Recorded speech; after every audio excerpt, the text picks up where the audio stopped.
So picture this. Jim Steele's mother, Carol, she passes away after this long, hard fight with cancer. And at first, it seems like a tragedy, but an expected one. But that grief pretty quickly turns into this cold, nagging suspicion. What if it wasn't the cancer? What if her death wasn't an accident at all?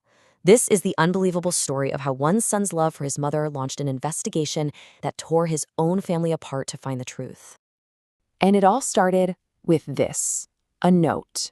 After his mother lost her voice, she'd use a legal pad to communicate. And tucked inside, Jim found this final, chilling warning.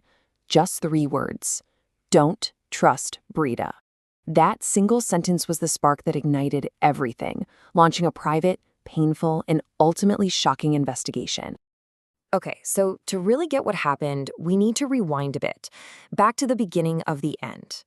Carol Steele was a fighter, no doubt about it. But as she was going through her cancer treatment, these little red flags started popping up. And they weren't about the disease. They were about someone very, very close to her. Early on, Brida, who was Carol's daughter-in-law, said this.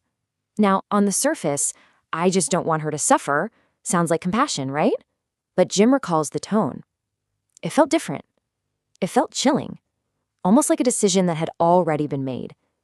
It was the first little drop of poison in his mind. A comment that sounded less like mercy and more like a motive. And look, this wasn't just some vague gut feeling Jim had. The medical facts themselves were screaming that something was wrong. Her cancer scans were clean, yet this tracheotomy tube stayed in for months. Her blood pressure was stubbornly, dangerously high. Medications would mysteriously vanish from her records. And then the artery ruptures. Not once, not twice, but 3 separate, violent, and unexplained ruptures. Each event was kind of brushed aside, but when you put them all together, it paints a terrifying picture.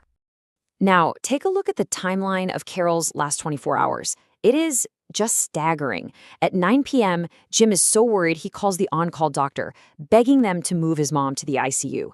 That warning is ignored. By 1 a.m., Jim leaves, and the last family member to visit is Brida. Then, at 9:30 the next morning, the final fatal rupture happens.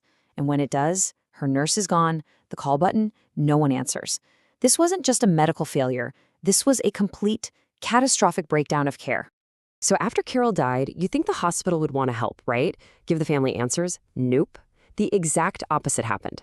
The doors to the truth were slammed shut, which forced Jim to take a pretty extraordinary step. All of a sudden, Jim wasn't treated like a grieving son anymore. He was an outsider. The hospital started citing HIPAA regulations, basically using a law meant to protect patients as a shield to hide what might have happened. For Jim, that wall of silence was more telling than any